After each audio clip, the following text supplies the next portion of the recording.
Okay, we a little delayed, but let's get into it then. Okay, U.S. stock futures are plunging, y'all, giving an indication of what may be to come today, this week. I mean, we will see what's going to happen on Wall Street. So on Sunday, President Trump said he wasn't aware of what was in store for the week, but he claims the U.S. is stronger as a result of his reciprocal tariffs.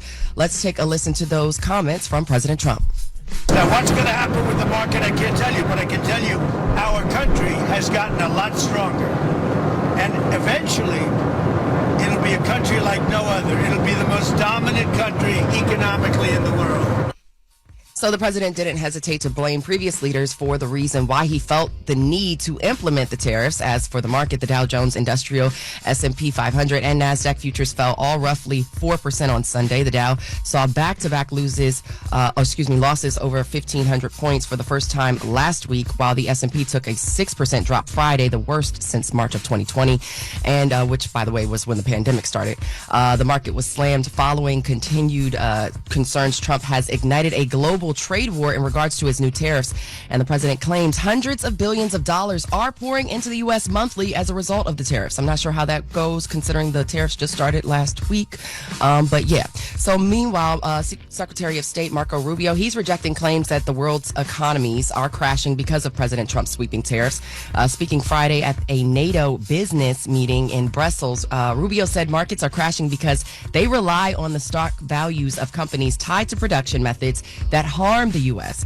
He added businesses just need to know what the rules are, and once they do, they'll adjust, especially if they're operating in America. Let's take a listen to Secretary of State Marco Rubio. Their economies are not crashing, are reacting to a dramatic change in the global order in terms of trade. As long as they know what the rules are going to be moving forward, and as long as that's set and you can sustain where you're going to be, the markets will adjust. I still don't understand this. So they say they're doing this because they want to bring manufacturing back to America, right? Yes. Right. And we all know it costs too much to manufacture things here in America. And we also know that in the next 5 to 10 years, all those jobs they're talking about bringing because of manufacturing here are going to be replaced by AI anyway. There is a strong possibility of that. This is a crazy thing. Strong possibility. I cannot. Well, yeah, I cannot report the future. I can report what is happening, but yes, that does seem to be the direction we are headed in. In fact, Commerce Secretary Howard Lutnick, he says the power of the U.S. does need to be reset. That's what he's calling it. Appearing on CBS's Face the Nation, Lutnick said the new global tariffs put in place by President Trump were to address a national security issue, and he also said the focus will be on companies that want to be here. So let's take a listen to Howard Lutnick. If we had a warship, we can't fly a plane. We can't build our own planes. We don't have our own semiconductors. This is what the president is here to fix for America. Trillions and trillions of dollars, you heard the president speak about it, are coming to invest in America. This is the economy of the world. We are the consumer of the world. So it's seemingly that, they're ripping off the Band-Aid and it's just that initial hurt. When that Band-Aid rips off, that's a seemingly, but hopefully, now that the wound, as the president, what did he say? He compares it to medicine. So maybe we could get some Neosporin or something on it and things will start to heal up after, this Band-Aid has been ripped off. Hey, listen, I hope so. I hope that's the case, but every economist I talk to don't know what the hell going on. So yeah, 90 days is what I'm being told. We will start to see what truly is happening. I've already started to see stuff within the week. Gas alone is going up. I'm noticing that. So, we will continue to watch the market. We'll continue to see what happens as these tariffs sweep and how they impact us. So that's your 6 a.m. front page news. At 7, we will talk about the Trump protests that happened over the course of the weekend. All right. And everybody else, get it off your chest. 800-585-1051. If you need to vent, phone lines are wide open. Again, 800-585-1051. Let us know how your weekend was. Phone lines are wide open. It's The Breakfast Club. Good morning. The Breakfast Club. This is your time to get it off your chest, whether you're mad or blessed. I hate the way that you walk, the way that you talk. I hate the way that you dress. Everything with me is blessed. Call up now, 800-585-1051. Not just me, I'm with the culture feeling. Hello, who's this? Hey, what's going on? This is Tamika, y'all resident stud. What's up, Tamika, the resident stud? What's up? Hey, what's going on, y'all? I just wanted to give y'all some positive vibes this morning. and give a big shout out to one of my bestest friends, Mina. Today is her birthday, and I just want to give her a happy birthday shout out. She's all the way in Jersey, and I'm over here in California. And I really wish I would have been able to see her this year, but maybe next year. Happy birthday, Mina. Yeah. Happy birthday. Hey, good looking. She's gonna like that from you, Jess. Oh yeah. She's gonna like that too. Yeah. Okay, all right. Yes, but you not gay, Jess. You can't say gay too. Yeah. I know you gay, so that's why I said she gay okay. too. Oh, I'm sorry. No, it's all good. No, I'm not gay no more like that right now. Yeah, you've been gay before. I've been gay before, Well, but she ain't no do going kind back. of look like Britney. She do kind of look like Britney. She's tall. She got dreads and everything. What stud don't look That's like Britney? what's Grimes? up. It's a bunch of them that don't look like Britney. She Y'all a let's truck see some driver. names.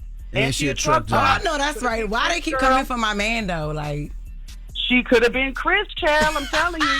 That's funny. She could have been Chris But, I if she just had a wanna give penis. y'all- Yeah, stop it. Oh, another thing about that penis stuff, Charlamagne. Listen, studs, we don't have vibrators. We have straps. I told him we that. strap on. Our thing don't vibrate. Our thing is just damn big, heavy, and hard. You heard?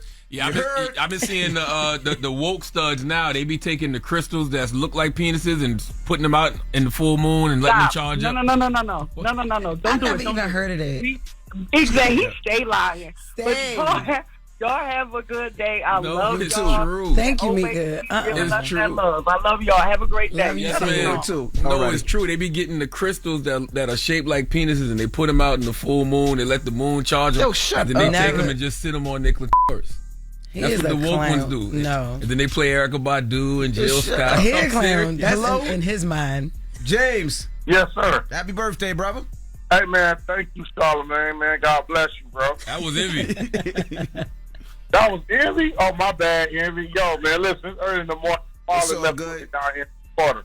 Yes, sir. But happy born day, though. Happy birthday. Hey, thank you. Hey, listen. Hey, Jess, you and Corey Holcomb got to go at it, man, on Netflix. I pay to see that, gang. You'll play to see us go at it where? On Netflix special. Y'all got to have a comedy jump off. Somebody got to go at it. Ain't nobody letting his ass on Netflix, but I got you though. Bye, James. Enjoy your birthday, brother. Man. Yes, sir. Thank you, man. And Charlamagne, stop calling Florida crazy. Stop being crazy, then. Why people get mad when you make observations about stuff that they do? Yo, look, so I was telling Jess earlier, I took my son to a soccer game. They played at Yankee Stadium in the Bronx. I'm telling my son, yo, we got to go to Bronx. He was like, Dad, Bronx is crazy. I hear Charlamagne say the Bronx is crazy all the time. I'm like, nah, the Bronx ain't crazy. I turn on the news, 7 people just got stabbed in the Bronx. God Yo, he looked at damn. me like, I told you, I Dad. told you, Dad, the Bronx is Well, crazy. stop lying to your kids. You lied to them about Crazy. Santa Claus being real. You lied to them about the Bronx not being crazy. Lord. Get it off your chest. 800-585-1051. If you need to vent, hit us up now. It's The Breakfast Club. Good morning. The Breakfast Club. Wake up, wake up. Wake your ass. This is your time to get it off your chest. Whether you're mad or blessed, we want to hear from you on The Breakfast Club. Hello, who's this? Hi, this is April from South Carolina.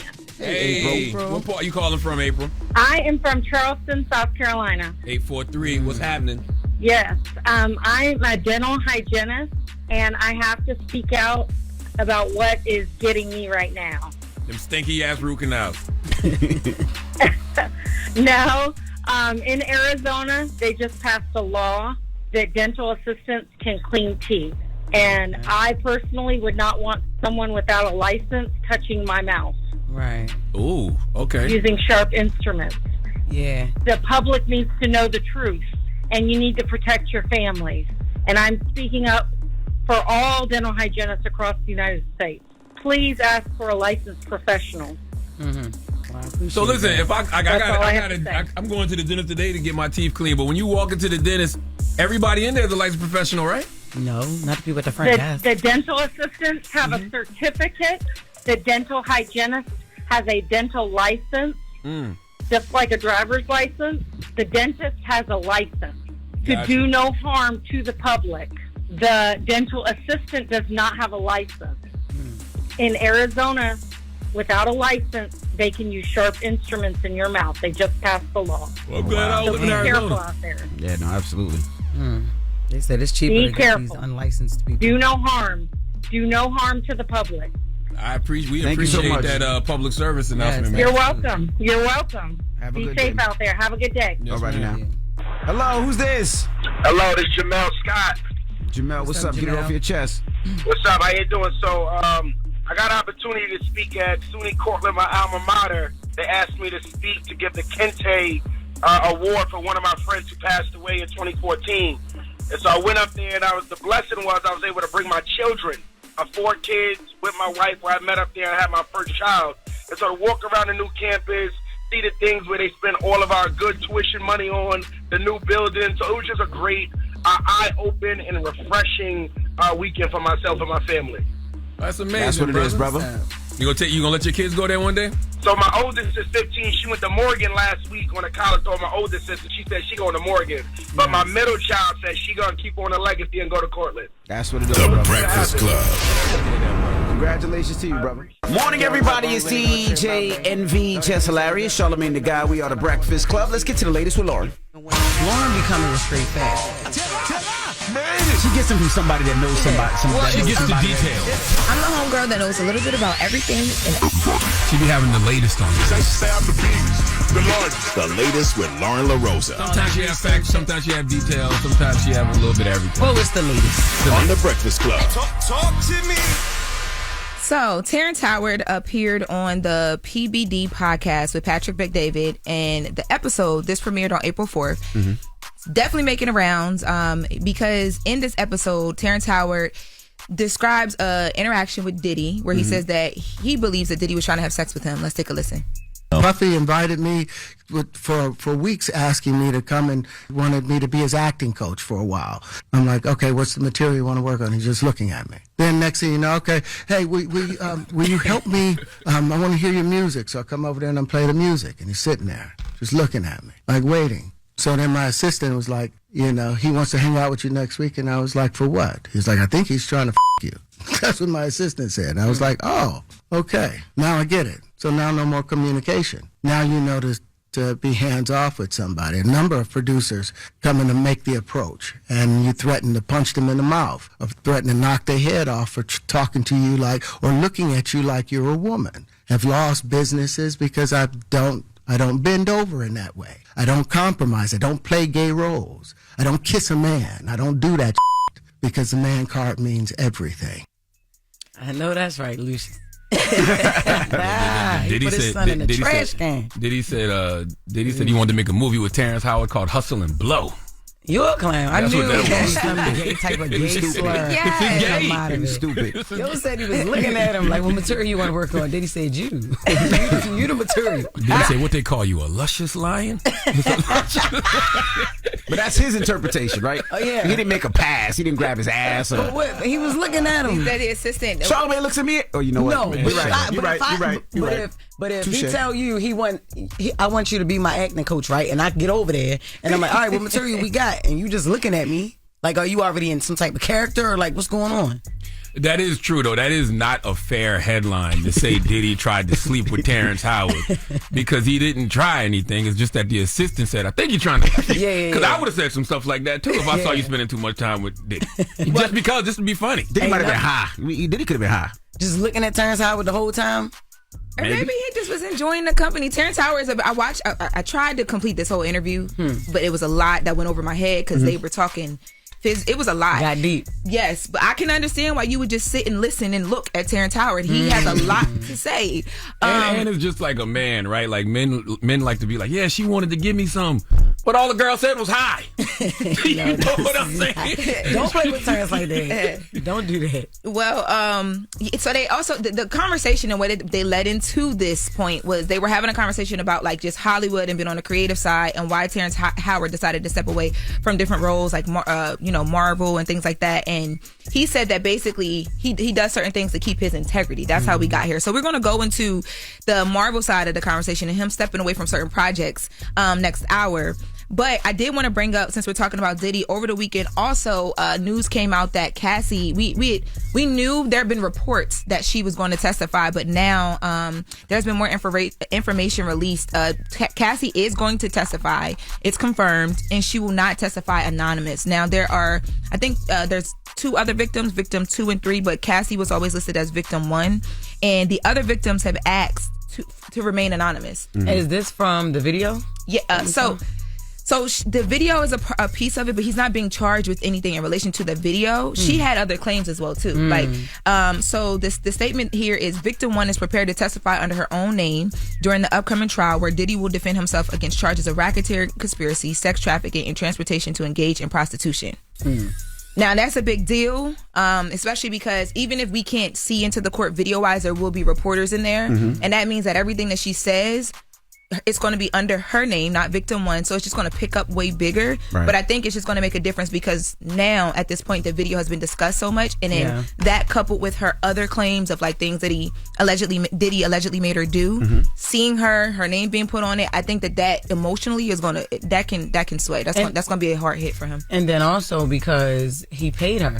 Right, he paid her all the bread. Civilly, yeah. So civilly, there was that's a whole different situation. Well, he didn't pay her civilly, but he settled out. I was about to say there was some sort of a settlement. We still to this day don't know what that settlement everything that we knew what it was for. We just don't know all the intricate details of the settlement because after it happened, no one was able to talk about it. Right. But a part of it was like they don't mention each other, they don't whatever. But when it comes to something like this where you're being subpoenaed by a court, all that goes out the window. So she's, deciding to come in and stand on everything that she's saying. Gotcha. Well, she will be the biggest witness, right? Because that was his girlfriend for the longest time. So she's seen everything. She quote unquote know where the bodies are. So that will be the biggest witness. It's going to be rough for her though. It's gonna be rough for her because Cassie's gonna have to admit to doing a lot of things that she was involved in as well, and I'm sure she doesn't care at this point. But it's gonna be a lot of intimate details about her sex life as well that come out in that. 100%, because Diddy's team has already come out and basically said, a lot of what we've seen on these tapes and a lot of the claims, especially in his past relationships, everything was consensual. Right.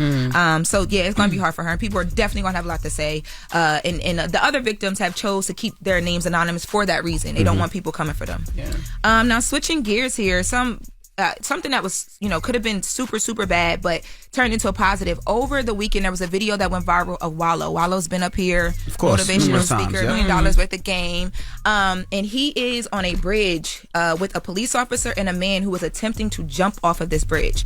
Now there's someone riding by who records it and they're like, yo, look at Wallo trying to save this man, and you hear Wallo talking. So I reached out to Wallo and I just was asking him, like, I want to make sure that when I report this, I give it its just due. So is there anything that, you want to include? And he was like, it's up to you guys to talk about it however you want. But I did ask him, like, how did you even encounter that? Did the police call you there? You just rolled by? He said that, first of all, the man was saved. He didn't jump.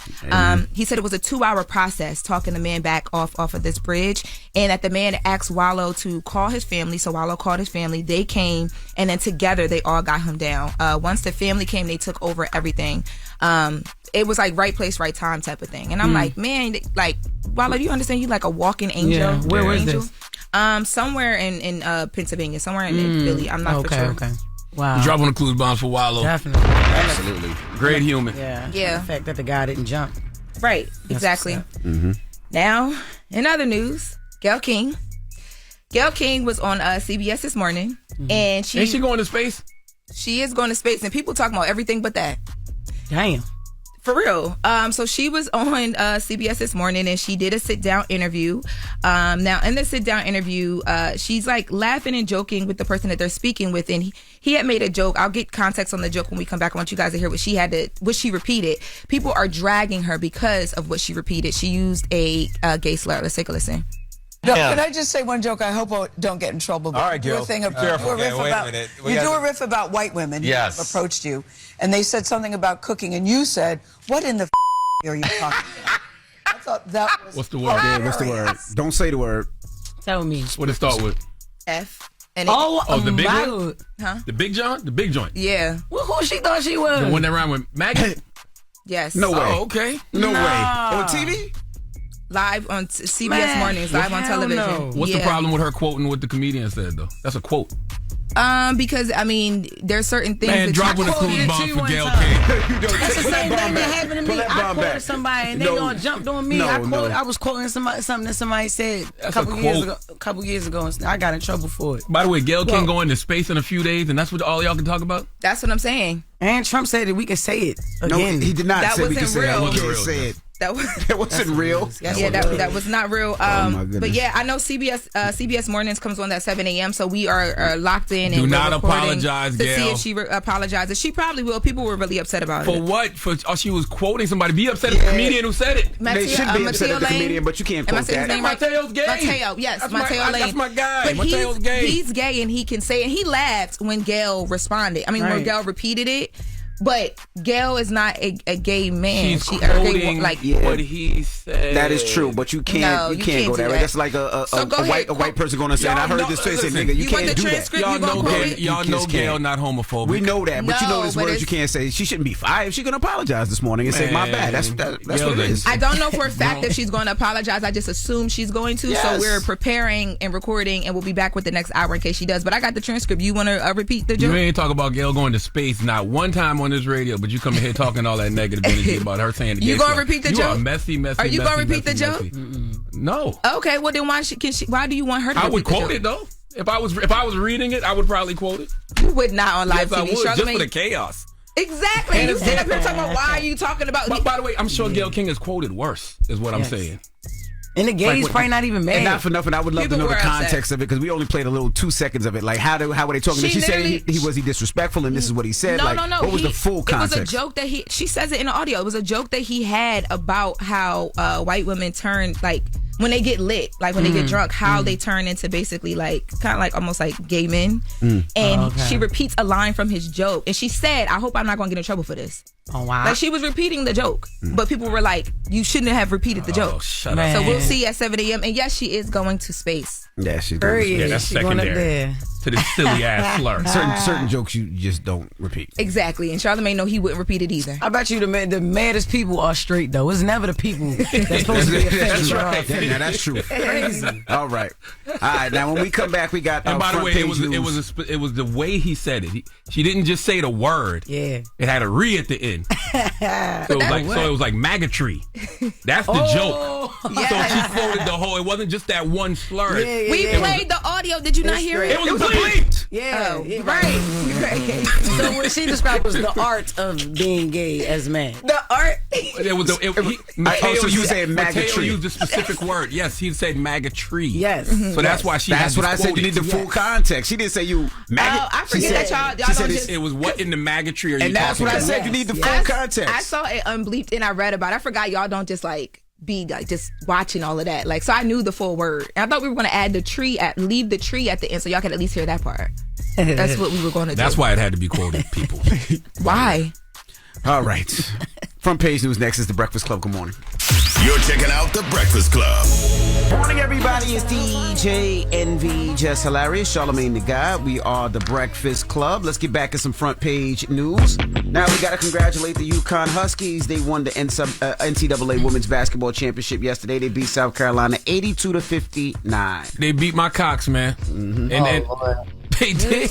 So what is the whole name, yo? Because I can't even say Gamecocks. Because the South Carolina Gamecocks, but that's what we say. We say the Cox. Go Cox. They beat my Cox. They like, come beat on, the Cox. that's so They beat my stupid. Cox. You know what I mean? But I do want to say congratulations to the UConn Huskies because if you've been following Paige Becker's story, man, you know that she had a series of injuries, at the beginning of her college career that set her back a couple of years. So to see her bounce back the way that she has to win a championship, can't do nothing but salute that young lady, man. Yeah, they played ball last night. Now, also, Florida takes on Houston at 8:50 tonight. What's up, Morgan? Hey, what's going on is what happened over the weekend, okay? A lot of protests across the country protesting Trump, okay? So over 1 million people took part in anti-Trump protests on Saturdays. Now, rallies were held in all 50 states as well as around the world in response to the Trump administration's actions. Now, organizers of the hands-off protests say they have 3 demands: an end to the billionaire takeover and rampant corruption of the Trump administration, an end to slashing federal funds for Medicaid, Social Security, and other programs working people rely on, and an end to the attacks on immigrants, trans people, and other communities.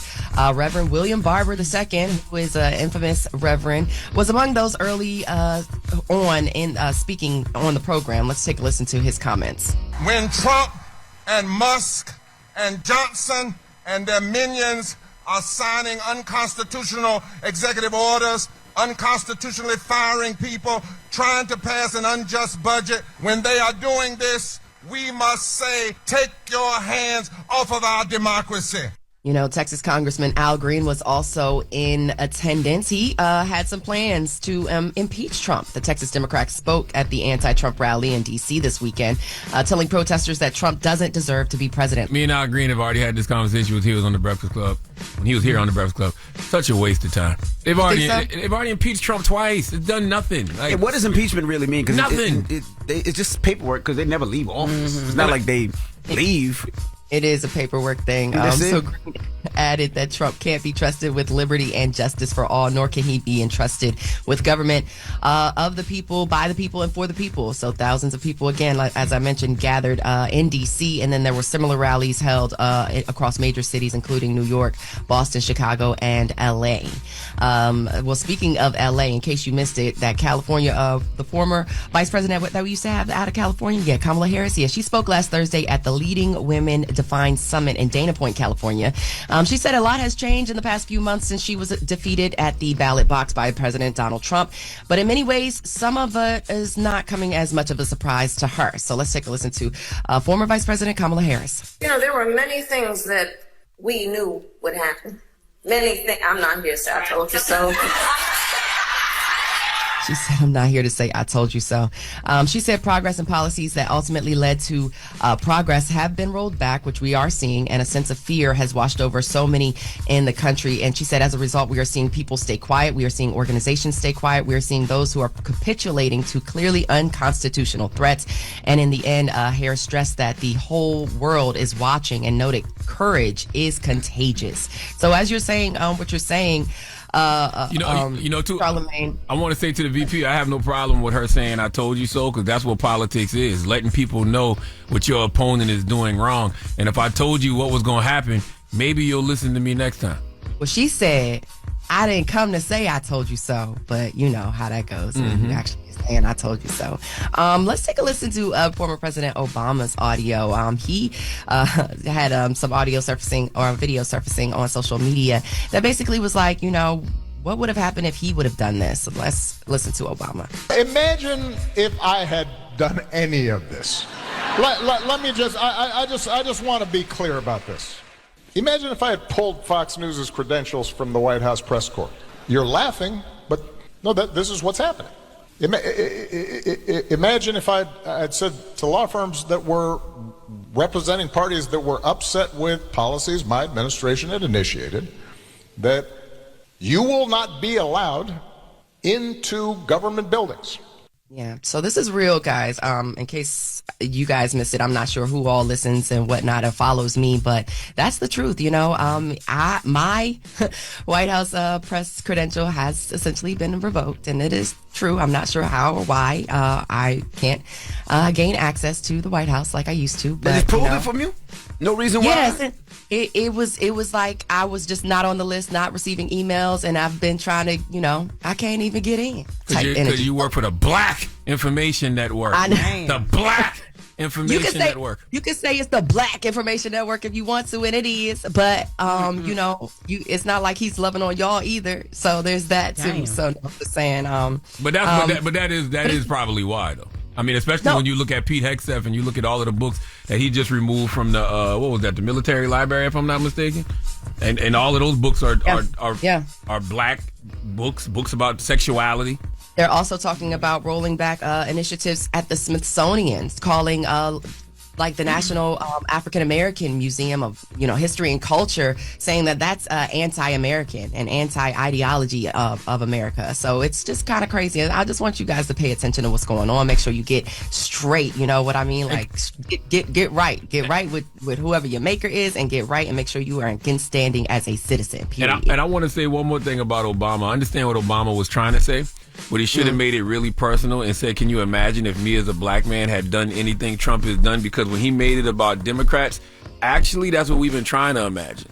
Yeah, let's imagine if Democrats actually thought outside the box and dared Republicans to do something about it. Democrats are still stuck in a right and wrong way of doing things. All that self-restraint and doing things the so-called right way has gotten them nowhere. And there's a bunch of examples we could use to imagine if Obama or any Democrat showed some political courage and the will to do what they know is right, regardless of what the backlash regardless of what the backlash from Republicans will be. So when Obama says imagine, we've all been trying to imagine if Democrats showed some political courage and the will to do what they know is right, regardless of what the backlash from Republicans will be. We've imagined that. Mm-hmm. All right, y'all. Well, we'll continue to imagine and we'll continue to experience what's going on for real, in real life. That's your front page news. Follow me on socials at Morgan Media, MorgynMedia. And for more news coverage, make sure you're following at Black Information Network. Download the free iHeartRadio app and visit us at BINnews.com. Thank you. Happy Monday. Thank you, Morgan. Thank you, Morgan. Now, when we come back, we have director of Black Panther and Creed, and now his new movie, Sinners, coming out April 18th, Ryan Coogler. So don't go anywhere. It's The Breakfast Club. Good morning. The Breakfast Club. Morning, everybody. It's DJ NV, Jess Hilarious, Charlamagne the Guy. We are The Breakfast Club. Loren LaRosa filling in. And we got a special guest in the building. He's back, ladies and gentlemen. Ryan Coogler. Welcome back, brother. Man, it's nice to be here, bro. How you feeling? I'm feeling good, bro. Feeling good. We just premiered our movie last night. So happy to be at this stage of putting it out, and happy to be here talking to y'all about it. Mm-hmm. Man, one thing about Ryan, no matter what Ryan is doing, no matter how long he in Hollywood, that Oakland do not get up out West of here. Coast. You can hear it. Every time you talk about, I feel like you about to ask me what set I'm from. He's tripping, bro. We don't even. Now he's trying to change it up a little bit. He heard himself now. No, we don't even ask somebody that in Oakland, bro. That's an LA thing, asking somebody that about their set. But how do you stay so grounded though? Like you can hear the Oakland in you. Like you doing movies that got $90 million budgets, but it don't change. It's just my action. It's how I talk, bro. Yeah, it's like, I can't change it. Yeah, it's and it's funny because my mom's was.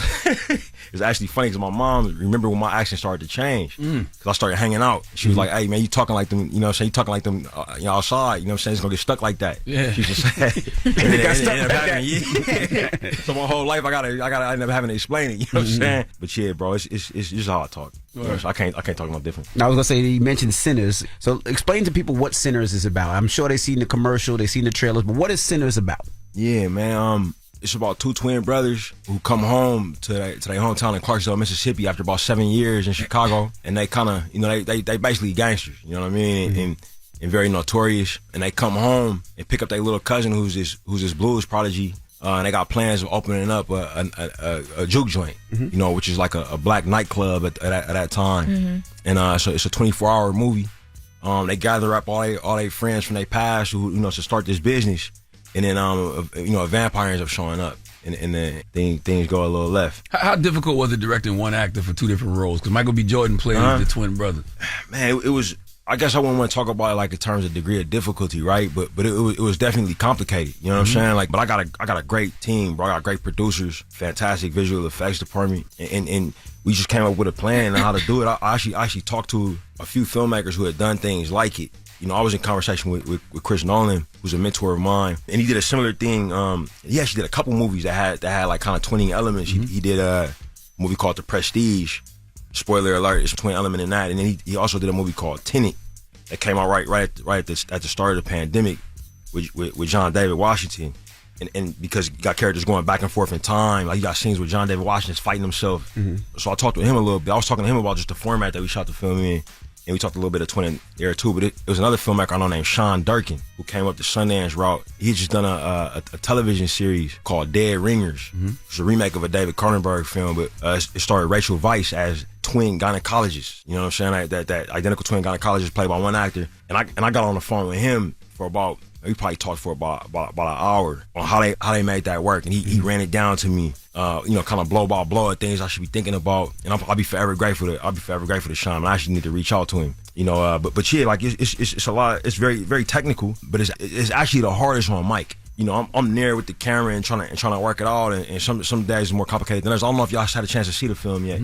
That's how far it's Parts of it. Did you see it? Yeah. Parts of it. Parts of it. Okay. Yeah. So for Michael, he had to embody two completely different people who were identical twins, which is a very like unique, specific type of person, right? And on days where where the twins were interacting, he would have to start the day as one character, go get changed and come back and then shoot another pass as the other character. We had to cast a twin double, which is a actor who basically is the same build, shape, height, complexion as Mike, to act across from him, so that he can know where to look. But so he's not talking to himself. Okay, so when I was watching it, because even the first time you see them on camera and they're standing next to each other, and I'm like, okay, I know this is technology, but I'm like, as an actor, I know you kind of feed off of it's very physical. So I was like, I wonder how Michael B. Jordan, what is he using to? Because their interaction is. Yeah. Now Loren wants the stunt double number. She was like, he was just like Michael. He built like. She can't get the original, so she'll get the stunt double. Shout out to Percy Bill. When they killed a snake in the back of the truck, even that, I'm like, I mean, that was something so small, but I'm like,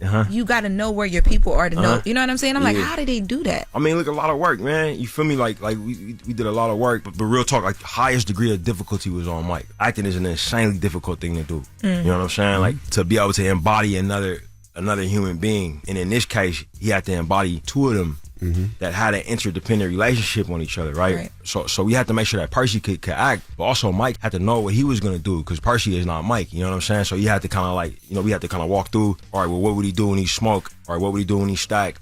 We had to decide who should go first. You know what I mean? Because knowing that whoever goes second is going to have to really feed off where the first one was. They can't walk through the body of the other one, even though they're not there. We got to map that out. It was very technical, bro. You know what I mean? But I was so impressed with what Mike was able to do, man. I think these two performances are his two best performances he's ever done. Wow. You know, and I've been there. For all of them. Not all of them, you feel me? But I've been there for some of the great ones, I would say. I wasn't there for Just Mercy. I wasn't there for John for Jordan. Creed 2 and Creed 3, Creed 2 I was an executive producer. Creed 3 I produced. But as far as what I'm directing, right there standing next to the camera watching him. Y'all haven't seen the movie, but there's two brothers, and these dudes is gangsters straight up. You know what I'm saying? An old school gangsters, the gangsters we came up under. You know what I mean? And World War I veterans, and one brother is far more gangster than the other one. You know what I mean? It's funny because it was complicated because he's actually kind of cool. Yeah. You know, and constantly more cunning than anything. You got that funny story about Nelly, bro. You know what I'm saying? When you said Nelly calmly told you, I got a contingency for it. Everybody be like, yo, who's the person that came to the show that made you feel like they would really you up? I'm like, Nelly. Yeah. And they like, Nelly. Everybody be like, Nelly. Yeah. It's because he had such a calm demeanor about it. So where I'm from, bro, you had the guys that was rah-rah and high. They didn't last long. You know what I mean? They got killed early, went to jail early. Right. The dudes that last the longest is the dudes that'll sit right there. Yep. And you don't even know, they just decide they're going to have you whacked. But that's you know what I'm saying? That's those gangsters, the real scary ones, even in New York, were the ones that didn't say much, real quiet, real calm. Yep. Those are the ones you had to be scared about. So that's Smoke in the movie. And I'll never forget, bro, day 0 when we were shooting, he came to set as Smoke. And Ruth Carter, who's a legendary costumer, of course, she came up to me and I could tell she was a little bit flustered. You know what I'm saying? She was like, hey, I got this jewelry. I got different, kind of getting the costumes together. And she was saying you got to look at it and tell me what you want him to have. I put both things on him. So Mike walked up, and I've been knowing Mike a long time, bro. You know what I mean? We homies. You feel me? And it's some of all his energy just making my blood run cold.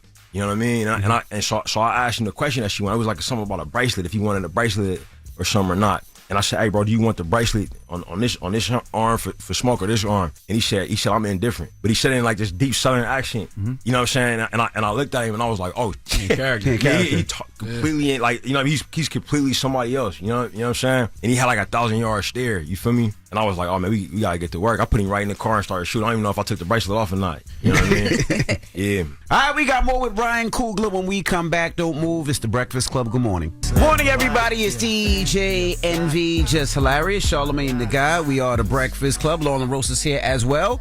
We're still kicking it with Ryan Coogler, director of Black Panther and Creed, and now the new movie Sinners, which comes out April 18th. So what made you want to do this movie? So look, I had an uncle named Uncle James Edmondson, and he was born and raised in Mississippi, but then fled to Oakland when he was in his 20s. That's where I was born. And we probably the second wave of the Great Migration, right? It's basically the oldest member of my family oldest male member of my family for a long time. And when my parents couldn't afford to buy a house in Oakland, we ended up moving to Richmond, which is, it's essentially like Newark would be here in New York, right? if Oakland was Brooklyn. And shortly after we moved, my Uncle James and his family moved. They was like down the block from me, you know. So I would go spend time with him. When I wanted to get out the house, I could walk to his house. And all he would do when he was off from work is he would listen to he would either watch a San Francisco Giants game on TV, or he would listen to it on the radio if it wasn't televised.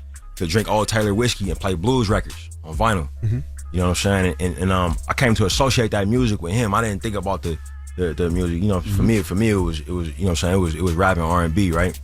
But in 2015, he ended up passing away, and he got sick while I was making Creed. So I was like, I was in Philly for most of the time while he was sick. Then I had to go to LA and do post-production, and I got the call that he died while I was like, I don't know, like picture locking or something. And I felt like, bro, I remember being in the hallway with my wife who produced this movie and just feeling like, bro, what am I doing, man? I'm not at home with my, you know what I'm saying? I'm like in a hallway in the middle of LA in some dirty production facility. you know what I'm saying? And I made it home for the funeral, but I never reckoned with that feeling of not being there with somebody who was so important to me. And so I would find myself when I was thinking about him playing like all blues records. You feel me? Like and when I would listen to him, it was like if I closed my eyes, it was like he was there with me. You know what I'm saying? Like the power of music to be able to do that, right? So you got that. There was another element to it.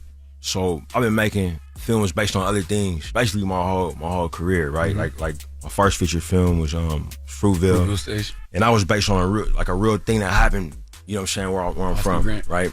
It's only so many ways you tell that story, and I was trying to tell it the way that had the most integrity for where I'm from and for his family and for who that young man was who was murdered by a police officer, bro, right? And then I was fortunate enough to make a movie in the Rocky universe, right? You know what I'm saying? A movie about Apollo Creed's son and I got hired for the Black Panther movies, you know what I'm saying? You know, so these are all stuff based on other things. So I'm on Panther 2, and it's taking a long time. We had a lot of experience, a lot of tragedy, a lot of misfortune. It's a lot. It wasn't just us, by the way. It was during a global pandemic, you know what I'm saying? And tragically lost our actor. Rest in peace. So I had to refigure that out and keep it together with everybody who was involved. Still wanted to make something, and our lead actress, lovely Letitia Wright, was injured on set. Had to shut down for that. Omicron shut us down, and you know, in Atlanta, it ended up being like a 4-year movie, bro. Wow. And I remember we was going through maybe the worst of it, man. And what would get me through, you know, so while I was out there, was listening to some of my favorite artists, bro. And I was listening to a lot of Nip, rest in peace. I was listening to a lot of Dolph, right? Rest in peace. Lord, so look.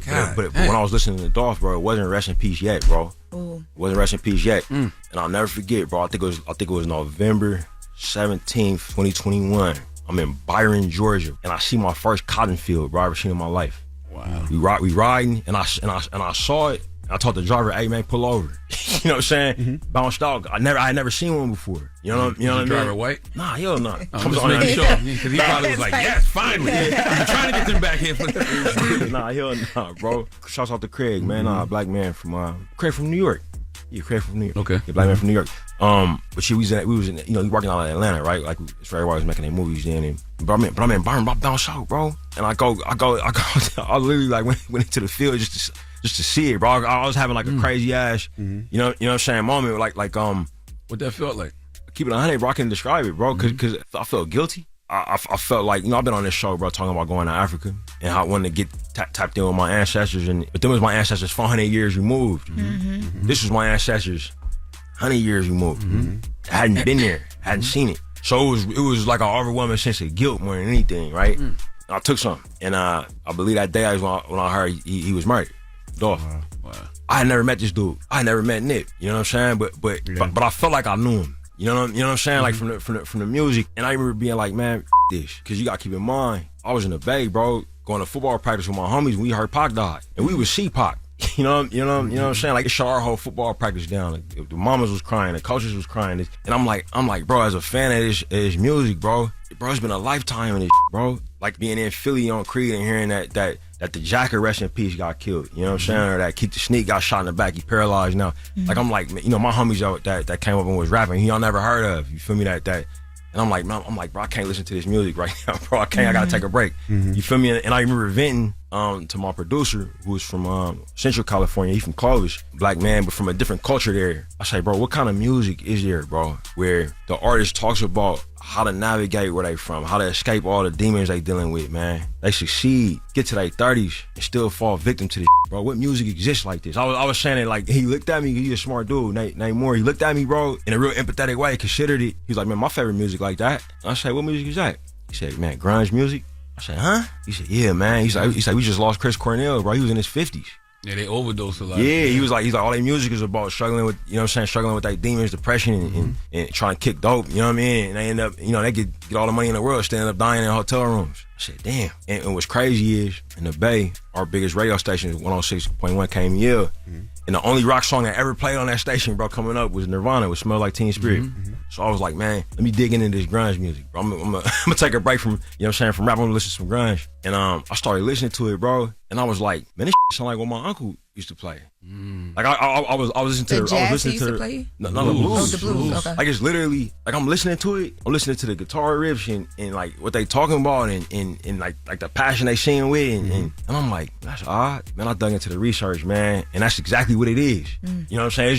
It's just blues music sung by white people, and it's just like within the same 24 hours. You know what I'm saying? That's when I was like sharecropping blues, the evolution of it, the racist origins of genre as a concept. You know what I'm saying? Like I'm like, I think it's a movie in this, and I'm just a big horror movie fan, bro. I like horror and all its fashions, and nobody really knew that about me. You know what I'm saying? Just because of the movies that I made, so I put that with it too, and this is how we got Sinners. If that makes sense. And that's crazy because when they talk about Sinners, they talk about how you're genre blending, right? They call 100%. it horror, drama, and everything else. But you got to put hip hop in there too. I feel like even in the way that the Smoke and his brother's name Smoke and Stack, even the way that they like maneuver and the way that they move, like even it's small stuff in there. And I'm hearing you say that it wasn't even purposely, I guess, but even the way he pulls out his gun and stuff like that, it's like it's so much to it. And when I was watching the parts that I did see of it, I was just sitting here thinking like, wow, like I wonder how many times you sit and watch it and you catch something different every single time, because it's like layered, and I think some of it is not on purpose. Like, does that happen to you still? Yeah, I oftentimes catch things with this movie, especially because it was so personal, and I've become a more experienced filmmaker. You know what I mean? And I'll be like, oh, I was doing that. I didn't realize it. And the other thing that happens, man, when you work on because our art form it's a tricky one, right? Like, for instance, the young great legend Rod Wave watched the movie and then went and knocked out a song for us in a day, inspired by the film, and sent us the song. I'm like, yo, this is done. you know what I'm saying? Like, there's nothing else we can do for this. We can't touch it. It took him a night, but we working in years. And what's crazy is you're not even the same person in 4 months. You know what I'm saying? Like I've written a screenplay and then got to like the last day of shooting. I'm looking at the script like, what the was I like? Who wrote this? You know what I'm saying? Like, I often say that, like, man, what was I thinking? And I'm trying to get back into my own head. You know what I'm saying? From time past, we editing the film and mixing the sound. And sometimes I'll be like, oh, that's what I meant. You know what I'm saying? Oh, like that's what this is. You feel me?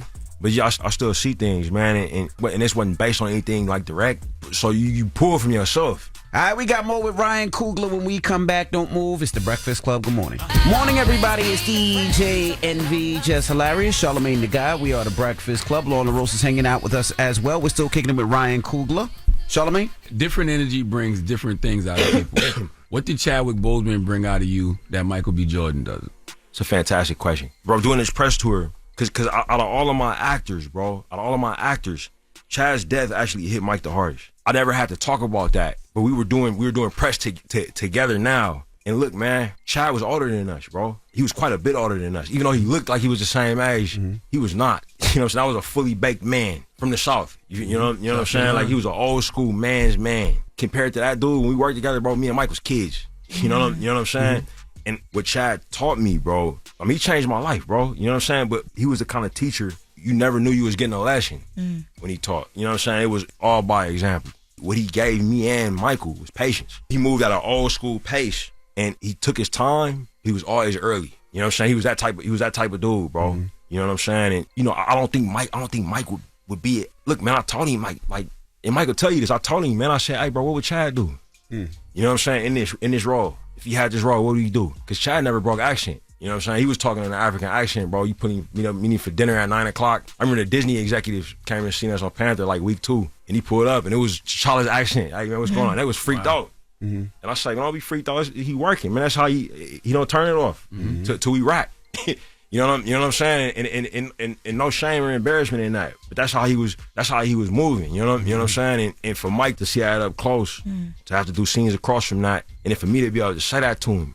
You know what I'm saying? Like he's transitioned to become an ancestor and say, hey bro, what would the big homie do? You know what I'm saying? Like, boom, locked in. You know what I'm saying? The difference is, man, look, man, won't never be another Chad, bro.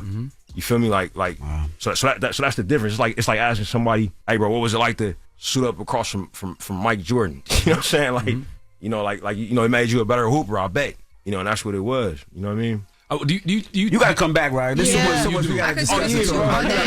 It's so much. I know you don't get to as long as y'all much. have me, bro. I just want something to sell, man. I want to tell people go see the movie in theaters, Sinners. bro. You know what I'm saying? Yeah, Sinners. I guess I'll stay on Chadwick just a little bit because I recently saw a video where Denzel was speaking about his first time seeing Black Panther. Yeah, and he said it made him feel like he could pass the torch because of you, because of Mike. It was so much deeper than that. It was so much deeper than Denzel I ever say because he's humble. Look, man, Chadwick was at Howard University, bro, and he was maybe the most brilliant actor to ever come through there, bro. And Felicia Rashad knew it. He was there to be a filmmaker. And Felicia Rashad wanted to send him to England, where they really do it. Felicia was like, I want to get you to Oxford. I want to get you on stage in London. She's from Anderson, South Carolina. Felicia like, man, don't worry, I'm gonna find somebody to take care of it. Goes to Denzel. Denzel says, I want to take care of it for the kid, but I don't want them to know it's me, and I don't want to know nothing about it. Wow. Right? Felicia said, hey, we got a donor for you. Sends him out to Oxford. He goes and shuts the down. Comes back Chadwick Boseman. Right? You know what I'm saying? Later on in his career, Felicia puts him to the side and said, hey, man, I was Denzel that paid for that. Wow. Chadwick sees Denzel in passion for years and years and years. It's the patience I'm talking about. Knew it wasn't time to tell him yet. We premiere in LA, premiere in New York. Denzel said, I can pull up. He was doing Broadway. I think he was doing The Iceman Cometh or something. He said, I can pull up. I said, all right, bet. I told my actors, I said, hey, Denzel coming tonight. Chad immediately pulled me to the side and said, I gotta talk to him before they go in and watch. And I said, what's going on? He whispered in my ear, bro, I gotta thank him for something. So Denzel pull up, man. Denzel don't like to be, he's not a Hollywood person, crazy enough. He wanted to come in through the back door. He don't want to do the carpet. You know what I mean? He dresses very down. And so I grabbed him. I said, man, somebody want to talk to you. Put him to the side. My wife was there. It was me, Zenzi, and Denzel and Chad in a room in a DJ theater in New York, right here in Manhattan. And Denzel pulled up. I was like, hey, man, what's going on? You know, and Chad whispered in his ear and said, bro, that was me, and thanked him. That's why Denzel was crying. You know what I'm saying? When he watched the movie. Like, it was because of that. And for me, that's look, man, do you know how many actors, bro, as soon as they would have got on, they would have went on a show and said, yeah, man, Denzel paid for me to go to Oxford. Do you know how many articles they would have got out of that? Yeah. 42 press run. I'm Jackie Robinson. Oh, yeah, man, by the way, Denzel paid for me to... Nah, I told him to his... That's why it's almost impossible for you to even think about recasting a child. Yeah, no. But with the multiverse, it makes it a little. I mean, we talk about that next time. Yeah. Well, can I ask one more question about Sinners? And it's really about Mike, because the relationship you and Mike have, I think, does not get enough credit. I really don't. Like, y'all are unity and group operation personified. Do y'all have a symbiotic relationship? Was it immediate, or did it develop over time? It developed, bro. I liken it to a quarterback and a wideout. You know what I'm saying? Like I play receiver in college football, and it's like that. Like it gets to the point where we got a shorthand and we hold each other accountable. We also push each other. Like we're not trying to do the same thing we did before. You know, we're not gonna show up and go through the motions. We're trying to show up and get bigger and better each time. But the thing about, brother, keep it 100, man. The thing I love the most about Mike is his kindness, bro. Like he's the number one on the call sheet, big old giant movie star. He's incredibly kind to everybody on set. Focus, knows the AD's name, knows the PA's name. Don't come on the set, hey, don't look me in the eye. You know what I'm saying? Never raises his voice to anybody. You know what I mean? And he works his ass off. So it sets a tone for everybody that you're gonna be respectful. You're gonna be respectful to the PA up top, to the producer. We're gonna respect women. You know what I'm saying? Like we're gonna be kind. You know what I mean? We're not gonna because on a film set can get gnarly. You know what I mean? If you don't set the right tone, right? So for me, he always gonna have a job if I'm making something. You know? And he a good person. Even when you see him in his element, he'll take pictures with kids. He'll stop to take pictures to speak to older people, especially when he's in Jersey. It's 10 times worse. Besides, he just don't like Charlamagne. But besides that, what happened? That's not true. Charlamagne always messing him about the type of women he like. That man, that me and Mike good. Cut it out. He don't like Charlamagne. But I know nothing about that. All this nice fullness of emotion, and here you come so dark. That's envy. That's you. No, it's just he's a good. I see him in his element. Whether he's good. I just messed with him a couple times about the white women he was dating. I'll stay away from that. Oh, that's crazy. Don't let Dr. Umar down. That's all. Nothing crazy.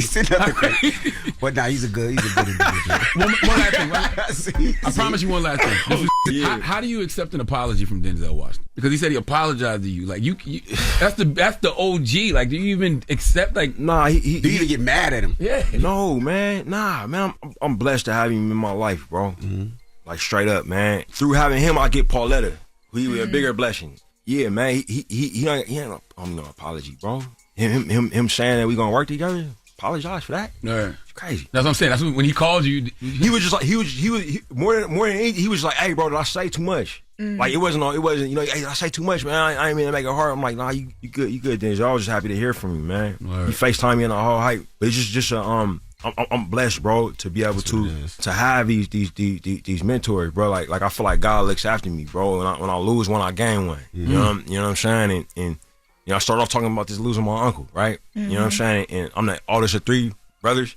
I've been looking for big brothers my whole life. You know what I'm saying? And when I gain, you know what I mean, like people who can give me any type of mentorship or advice, and you know, it's the most incredible blessing. So he don't no apologies, man. And I think more than anything, he just wanted to make sure that he ain't speak out of school with how intense all of the comic book stuff can get. You know what I'm saying? We need you, Ryan. I mean, you know, with the way they're trying to erase our history out here, we need brothers like you that represent, you know, black culture and tell black stories. I need y'all, bro. I need y'all work ethic in the relationship y'all done built up with the audiences. You know what I'm saying? The trust. So I could tell them to go see Sinners. That's right. April 18th, go see it in IMAX. Because that's how we shot it on film, on big giant IMAX cameras and super wide, ultra Panavision, 70 millimeter for the first time. You know, and you're gonna see people of all shades and colors on the screen. The movie, a roller coaster ride, emotion. It plays like a rock concert because of the work that y'all do. You feel me? We able to come and tell people about, you know, what we got going on, man. So we need each other, you feel me? Absolutely. Yeah. Well, definitely go check it out. April 18th. Sinners, ladies and gentlemen. Ryan Coogler, thank you for joining us. Man, thank y'all, bro. And don't be a stranger. You in town, come on up here. Bet it up. All right. It's the Breakfast Club. Good morning. She going because she said. Hey, guys. It's time for the latest with Loren. Loren be coming with straight facts. She gets them from somebody that knows somebody. She gets the details. I'm the homegirl that knows a little bit about everything. She be having the latest on you. The latest with Lauren LaRosa. Sometimes she have facts, sometimes she have details, sometimes she have a little bit of everything. Well, it's the latest. On the Breakfast Club. Talk to me. I love classroom arguments. Yeah. Charlamagne, you all right? You okay? What you mean? Yeah, you was just a little angry in here, just making sure before I got started. I was not angry at all. All right. So Obama, he sat down with Hamilton College president, Stephen Tepper. He sat down with Hamilton College president Stephen Tepper, and he talked about how he's now in a deep deficit with Michelle Obama after serving 2 terms in the White House. Now, I've heard Michelle Obama previously talk about how, you know, there was times where she really did not like him, especially when he became president, and they worked through it. But he says, Obama said, so I've been trying to dig myself out of that hole by doing occasionally fun things. Now, again, they've talked about how the presidency had like a huge impact on their marriage. And I was reading a lot of the interview. He says, let me just say this. It sure helps to be out of the White House and to have a little more time with her. I don't know. I understand, you know, Obama and everything that he did for the country and, you know, what him being in the White House meant. But, man, every single time they talk about personally how it impacted their family, it seems like HE double hockey sticks. I don't know if I would have put my family in that position. You could say hell, but I mean, think about it. 8 years of constantly being on call, not having the time to spend with your family, your kids, your wife. Yes, absolutely. Man, I hate y'all. Why? Why would don't ever say you hate because that is a strong word. Don't ever come for me like that. Okay, let's take a minute. This segment is called How Does Charlamagne Feel? Imagine having to dig yourself out of a hole because you decided to be president of the United States of America, but because you decided to be the greatest public servant in the country. But you still got family. Your wife, you got kids, is your wife, your kids, or your kids. Well, damn, you don't understand that sacrifice? That's crazy. I'm not saying that I don't, and nor does Michelle Obama not understand the sacrifice. Obviously, she does, but she's still a wife behind the doors of the White House. Yes. And you still have a family, you still have a kid. But she knows what comes with that. You don't know. Well, the first term, she didn't know. Yeah. You don't know until you get in it. The first term, they had no idea. But after the fact, does that need to be said? What? What need to be said? I gotta dig myself out of a deficit. Yes, I was president for 8 years. But people have needs You have as well. a wife. You never had to dig yourself out of a deficit. I wasn't president. But still, in your life right now that you have, the United States of America, bro. If you miss any of your kids or wife thing, they are upset. Now imagine being president and missing it for 8 years. Imagine you being president. You think you'll be able to go to all these damn dance conventions? You envy? No. Right. I don't understand where your anger is placed right now. What's the issue? It's not anger. It's just that this it's is dramatic silly. and it's like what? Like, he's president. Yeah. His wife was pissed off. He wasn't a DJ. He wasn't a radio personality. He wasn't a comedian. He was president. Like, he didn't do bad wigs. I thought you was going to say he president. Delaware. Child, ain't nobody wear because ain't nothing in deficit but that. He was a president. Come on, but continue. Okay. My next story. Let's see if you have some anger after this that one. Was it on Obama?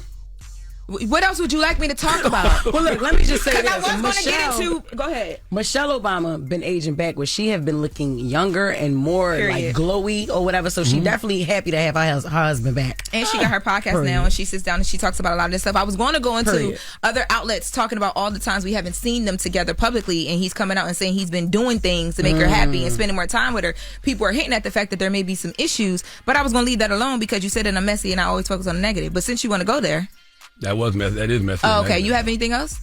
No, but that is messy. Okay. Well, I was going to leave it alone. Girls. Because the reality is they should be spending more time together now because he's not president. But that's right. But that's what her story is about. Can you tell Charlamagne that I just said that? Yes. That's what she's saying. But they're not. Don't worry. But don't let me stop you from doing your stories.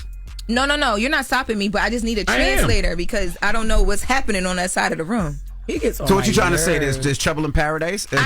Are you breaking something? I have no idea, but according to a few outlets, and I do think that one of them was unfair. According to a few outlets, there is trouble in paradise.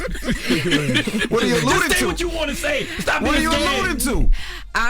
I think that it's an unfair observation because some of the places that they pointed out that they were not together at. Michelle Obama had came out and publicly said that she wasn't going because she wasn't in support of certain things. So like Jimmy Carter's funeral. Yes. Mm-hmm. So according to TMZ, they say in March alone we saw Barack at the Los Angeles Clippers game. Oh, he was at the game. She wasn't there. She wasn't there. Out to dinner in LA without Michelle and Jimmy Carter's funeral. Not the funeral. Or Donald Trump's inauguration. And I said that was an unfair observation because she said she wasn't going to Donald Trump's inauguration because she didn't want to. She might not be a basketball fan. Him and his homie wanted to go. She could also not like basketball. Okay. Maybe she wasn't hungry when Obama went to dinner. But she doing what she want to do, and these are things that she didn't want to do. Exactly. So it's like I said, I'm not going, and I'm not. So. Or maybe they're together all the time, but we only see certain public appearances. That happens. Because we do judge people's whole life based off just a few things that we see on social media. Because he's not whole life. He's former. We do though. Well, we do. Right, I do. All right. It's hard not to when you're Obama. I only get to see but 5 seconds. But common sense should tell you that they have a whole life. Loren. Of course they have a whole life, Charlamagne. I told you. Tuesday, a Wednesday, a Thursday, a Friday, Saturday, Sunday. There's 24 hours in each of those days. I didn't plan on going down their calendar alerts until you took it there. Yo, I seen Loren this weekend, and she goes, "Oh my gosh, you're a real dad." I'm like, "Hey yo, like you be making up the kids." Dad and me is so different. He's like so much more laid back, so chill. Yeah. Like Jackson was like jumping up and down in the soccer game. Envy's just like sitting there, like barely talking. I'm like, "Oh my god, look at you." I've never seen you not talk. I don't know anything about soccer. That would be it too. It was very obvious. Offsides goal. I have no idea. He was so calm. It was like whatever Jackson wanted to do, that's what they were doing. I was like, look at you being a dad. Oh my goodness. Charlamagne, your peach cobbler head ass won't leave people alone. Like I'm really like seriously. No, I'm not actually. I'll leave him alone when you leave him alone. When you stop doing Jess with the Mess and you stop clowning people, I'll stop clowning people too. How about that? Would you like me to translate anything over there? You got it, because I don't know. How about that? Okay. Sorry, you're right. All right. Today, That Monday. is the latest with Loren. Yesterday is Monday. Dang. Charlamagne, who are you giving your donkey to? Yesterday was Monday? I said today is Monday. I said Charlamagne, yes, who you yes, giving yes, your donkey to? Yes, Steve Cusimano needs to come to the front of the congregation. We would like to have a word with him. He's from Florida. All right, we'll get to that next. It's the Breakfast Club. Good morning. You're checking out The Breakfast Club. The craziest people in America. I already got Bronx trauma. It's time for Donkey of the Day. We in the Bronx. Dad, if you're talking about that. Suck much? Y'all not shutting us down. We in the concourse with it. The craziest people in America come from the Bronx and all of Florida. He lied. Why does the Sunshine State consistently produce such strange news? If I catch y'all ass in traffic, I'm with her, my y'all don't say. It is just one of the many wacky news stories out of Florida. On The Breakfast Club. Oh, man. Yes, Donkey of the Day for Monday, April 7th goes to Steve Cusimano. Now, Steve is from Florida. What does your Uncle Charla always say about the great state of Florida? Say it with me. The craziest people in America come from the Bronx and all of Florida, okay? There was a brother named James who called up here from Florida this morning. Salute to James. Dropping a clue bombs for James. Happy born day, brother. He called up here this morning and told me to stop calling Florida crazy. Why you want me to stop calling Florida what they are? I don't wake up in the morning looking for ways to call Florida crazy. It happens on its own. For example, I woke up this morning and I saw a headline, and the headline read, "Man arrested for battery of lemonade stand worker who denied him free refill." I had to read it twice because I saw lemonade and free refill and my mind automatically went to Chick-fil-A. I don't know why. I just thought to myself, why wouldn't Chick-fil-A give him a free refill? But then I read it again and it said, "Man arrested for battery of lemonade stand worker who denied free refill." A lemonade stand? You mean like a young little girl or boy sitting there with homemade lemonade selling it for a nickel? It's probably $5 in this economy, but why would you expect a free refill at a lemonade stand? Let's go to the New York Daily News for the report, please. A transient man was arrested for getting physical with a worker at a kid's lemonade stand in Florida when he was denied a free refill. Police in Clearwater claim Stephen Cusimano came across the juice stand being operated by children and the victim in a residential area around 7:30 p.m. Tuesday and purchased one beverage. He then became angry when he was not allowed to refill his cup. Cusimano, 45, is accused of then grabbing the victim's wrist while standing in a fighting stance and threatening to beat her up before fleeing on foot. Cops said the suspect admitted to the confrontation. I had to look up what transient man meant for a second. Yeah. Explain it, please. A person who is staying or working in a place for only a short time. Just wanted to make sure. This donkey that they could have went somewhere else. All right? I was confused. I thought you was going that way. All right. Okay. Steve really thought the lemonade stand had a rewards program. Okay, imagine arguing over free refills with a young girl. It was a young girl. She's out here being an entrepreneur, trying to raise some money for a Barbie dream house, and Steve wants unlimited refills on lemonade like he's at Olive Garden. Okay, I want Steve to get beat up. We complicating this life thing, okay? No need to waste taxpayer dollars sending him to jail. Steve is 45. Let him square up with somebody who can kick his ass, because this is nothing but bullying. First of all, the lemonade stand worker he was upset with is a woman, like I just said, a young girl. And it says the age of the female victim isn't noted in the report.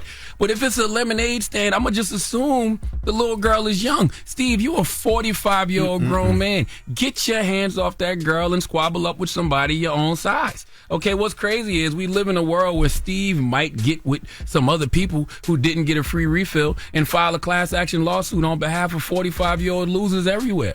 And this is why I really don't like this story. This young girl was probably just hustling to get a new bike, a Roblox upgrade, maybe save up a couple of dollars to go see the new Minecraft movie. Great film, by the way. And here comes Steve, 45 years old, upset he couldn't get bottomless lemonade for 50 cents? This isn't Applebee's, Steve. You mad because life gave you lemons and this young girl is selling you what you should have turned those lemons into? You grabbed this young lady by the wrist, so says the report, because you wanted a free refill on a cup of juice sold to you by someone who probably can't even spell refill yet? You probably wanted to leave this little girl a 1-star Yelp review. Okay, no free refills, wouldn't recommend. What's next? You gonna go to a bake sale and raise hell because they didn't have no gluten-free brownies? Steve, this isn't Golden Corral. You are not at Red Lobster. This ain't bottomless pink lemonade. This is sidewalk economics. You gave her 50 cents. She gave you 6 ounces of diabetes. Transaction over. What was the joke Gail King quoted from Mateo Lane again? Don't you? Because that's all I keep, thinking Don't about you do in this moment. Can I say it? No. No. Please get Steven Cusimano the biggest hee-haw. This one over here. Can I say it? Oh, my goodness. Hey, yo. All right. He grabbed the damn hand. He grabbed Shorty hand. Know what I'm saying? Over not getting a free refill of lemonade. Yeah. Some people just need to get beat up. All right. Yeah. Well, thank you for that donkey today. Now, let's open up the phone lines. 800-585-1051. Do we have audio of Jess Hilarious talking about how she met her fiance? No? Oh, he said it's coming in. So the question is 800-585-1051.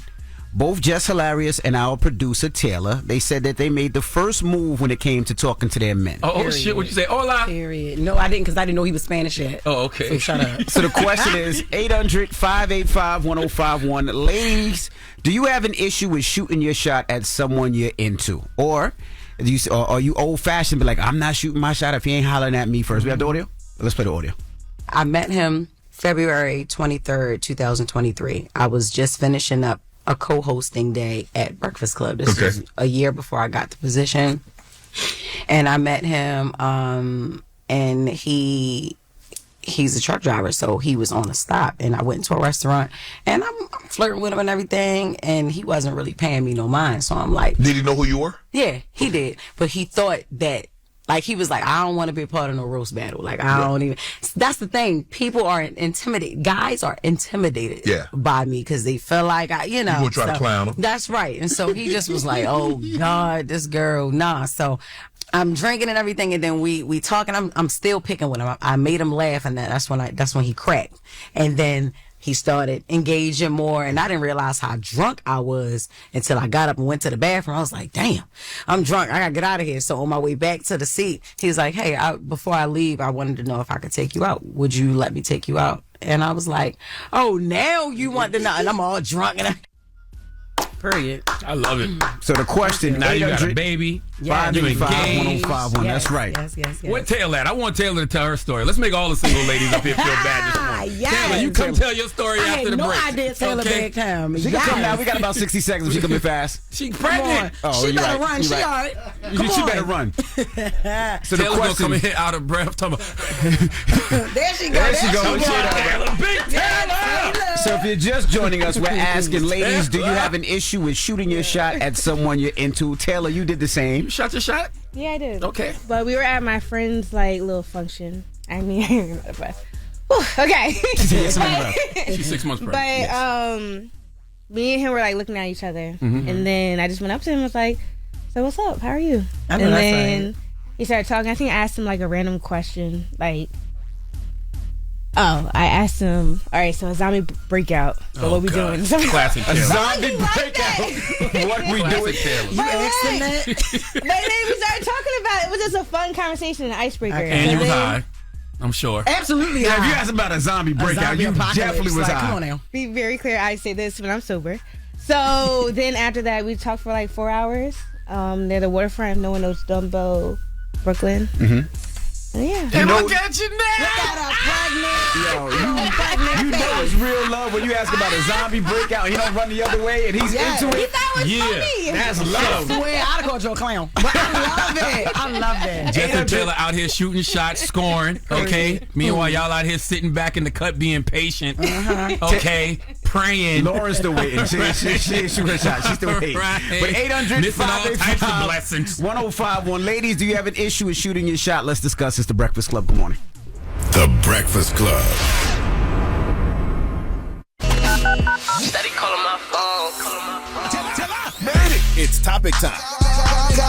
Call 800-585-1051 to join into the discussion with the Breakfast Club.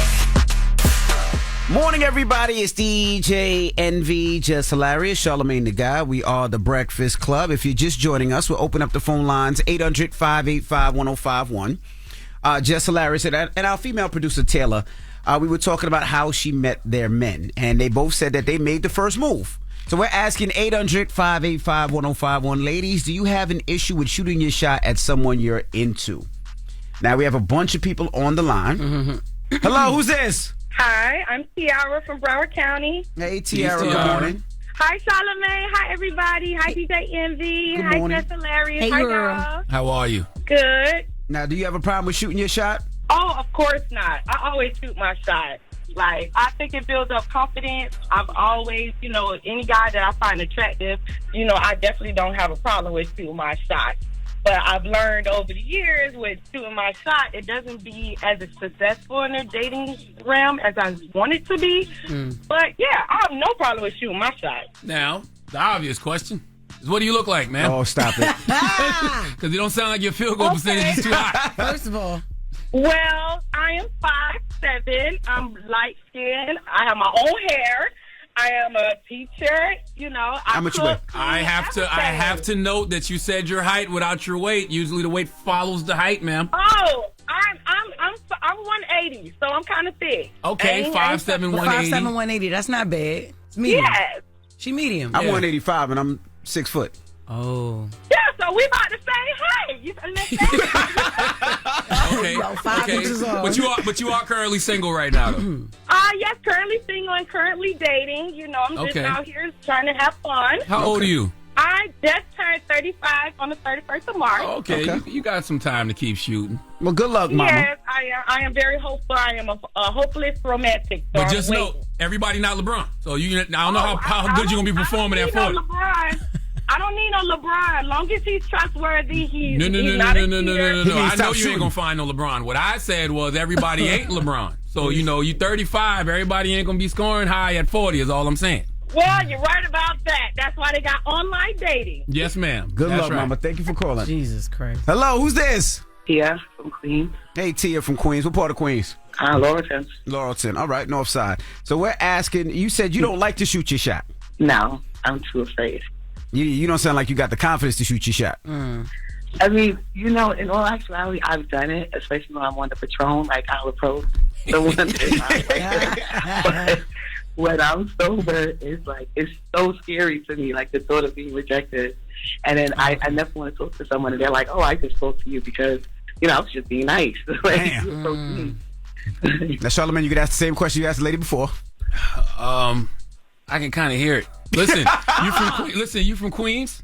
Yes, and I'm getting over a cold. So. Yeah. Oh, okay. You're a clown. I'm sorry, man. I didn't have a voice yesterday. I didn't have a voice. Because I did think to myself, most women that feel like they're beautiful, and I'm not saying you're not. I'm just saying most women that feel like they're beautiful have no problem shooting a shot. They don't ever feel like they're going to get rejected. So I wonder what's making you feel like you're going to get rejected. I mean, I won't get rejected because in the past when I've approached people, they're always up to it. You're just a little gunshot. Just a little gunshot. It could be the type of guy. Oh, all right, never mind. I was gonna say it could be the type of guys that you are shooting your shot at. Like you might got to change your type.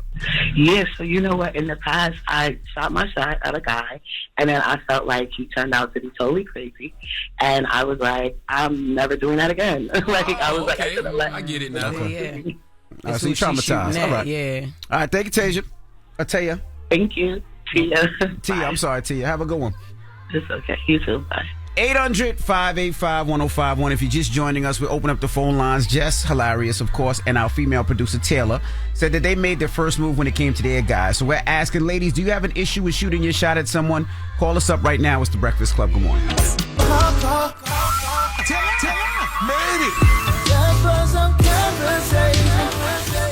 y'all talking about it, we talking about it. It's topic time. Call 800-585-1051 to join into the discussion with The Breakfast Club. Morning, everybody. It's DJ NV, Jess Hilarious, Charlamagne the Guy. We are The Breakfast Club. If you're just joining us, we open up the phone lines, 800-585-1051. Now, Jess and Taylor, who's our producer, they talk about they made the first move when it came to their guys. So we're asking, ladies, do you shoot your shot? Do you have a problem with shooting your shot? Hello, who's this? Good morning, it's Maya. Hey, Maya, good morning. Hi, I shot my shot with my husband by commenting on a picture of him on Facebook. And here we are, married 10 years and 6 kids later. I love it. Hey, I love that. Yes. Well, thank you, Mama. It's not easy, but yeah, we here. Now, hold up. Did you propose or did you just shoot your shot and you got with him?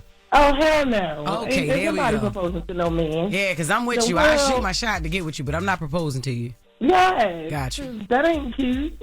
No, it ain't Thank you, Mama. Where did that even mentality come from that women can't approach men? Like, I have no idea. I don't know why. I don't know who the hell made that up. I've always been the type, if I see something, I'm going to go get it. And what's the worst that can happen? God just say no, that's it. I might not be his type, but I'm going to take that chance. And I guarantee you, most men are more afraid to approach women than women are to approach men. Trust me, men are just as scared of rejection. Yeah. Hello, who's this?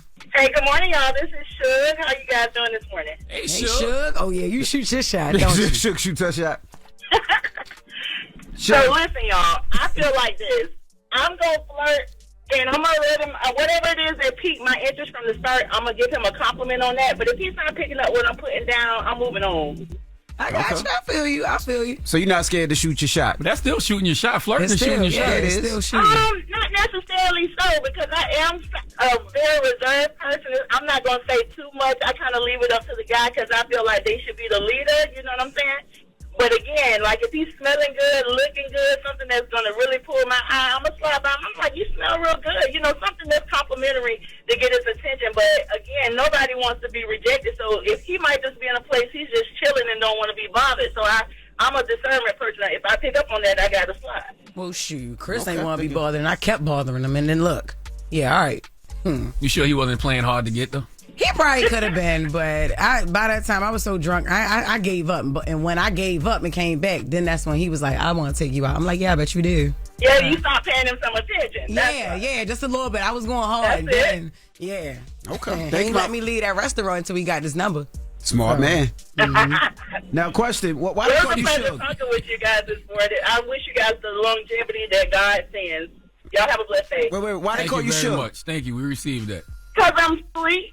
I'm you like a Sour Patch Kid, but in reverse. I'm sweet first, and then I get sour if I need to. Oh, Suge. Why, Sugar. Abby? You think she big? He trying to play you like you Suge Knight or somebody. Y'all was thinking the same thing. No, we weren't. Yes, y'all was. I ain't gonna lie. No, I know a stud named Suge. That's why I was like, yeah. She got a bed? Yeah. No. Oh. No. Hello, who's this? Good morning. This is Tia. Hey, Tia. Good morning. Hey, Tia. So I don't think there's anything wrong with someone shooting their shot. Not a woman. Now, why not? Go for it. I wouldn't be married right now if I had not done that. So my story basically is I was married previously, and Cam, my current husband, was a friend of mine. Well, he became a friend through a mutual friend. And he used to try to talk to me every now and again. You know, we had an attraction, but obviously nothing really happened because I was already married. However, I did separate from my husband, and I went to a birthday party, and my friend said, oh, he was supposed to be here. And I said, well, why didn't he come? And she said, I don't know.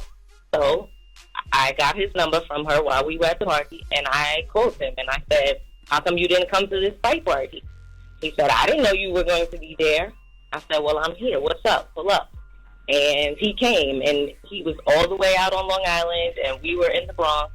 And it was like 2 o'clock in the morning. He came, pulled up, took us out to breakfast, and the rest is history.